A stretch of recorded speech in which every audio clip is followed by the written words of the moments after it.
It has stood there lit up for more than 60 years, a torch in the night, reminding us of a fire that burned in the belly of Seattle long ago, a hunger for greatness as a city and an idea. It hasn't aged, it endures. It is then and now and forever. It is timeless. That's because of its form. And the story of the shape, the aesthetic, is the story of a great revelation, a profound moment of inspiration. Maybe you've heard the story of the napkin. In 1959, Edward Carlson, who was a chief organizer for the 62 World's Fair, visited Stuttgart, Germany, and saw this broadcast tower. He doodled it on a napkin because the World's Fair would need an enduring symbol, and maybe this was it. But getting it from there to here, that's where things got interesting.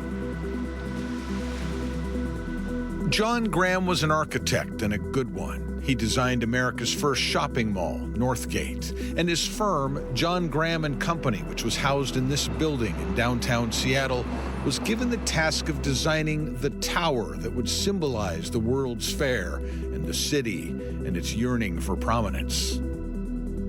They were struggling to come up with something truly iconic and futuristic that also utilized some of the state-of-the-art engineering at the time.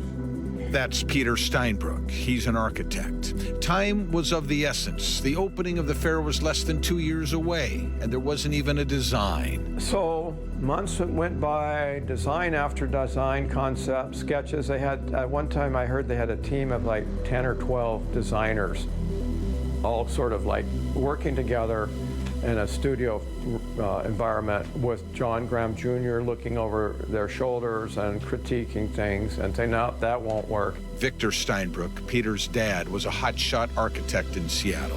Eventually, out of desperation, John Graham and Company asked him to come in and work on the tower project. He worked for months for $5 an hour. The clock was ticking. Peter was just a child at the time. And so that's where this booklet, his journal comes in, which I hadn't seen until after he died.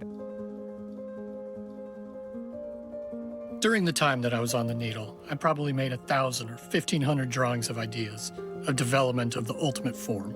Feeling that I needed to try for some fresh ideas without the pressure of producing something with the forms that Graham liked in the office, I started to work at home looking for ideas.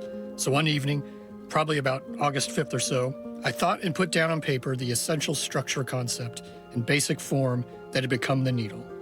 When I had drawn the idea in my office, I came out and told Elaine that, I've got it, the idea that they'll take for the tower. So what was the inspiration? Where did the lightning bolt come from? What does that mean to you? You mean this? Yeah. Oh, it's just a beautiful object. They are, as they say. And I feel very fortunate to have it in my possession. My dad gave it to me, and he knew I loved architecture, and he wanted me to know the story. David Lemon was an artist in California. He was friends with Victor Steinbrueck, and a decade before, he'd given Victor this gift. It was called the Feminine One, supposedly inspired by the form of a dancer with her arms raised.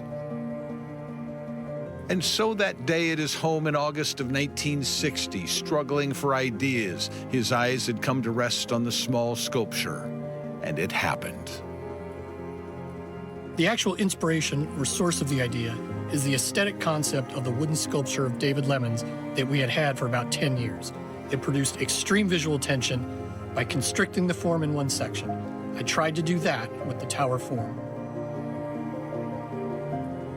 Graceful, three-legged, with a high waist coming together and then spreading out, soaring to the sky. Arms up, like a dancer in some regards. He worked through the weekend and came up with this. My father presented this to the reviewers who were in the decision-making positions. They were blown away. Just like that, they had their design, like a lightning bolt. Everything happened quickly after that. The structural engineers took it from there. They built it in less than a year.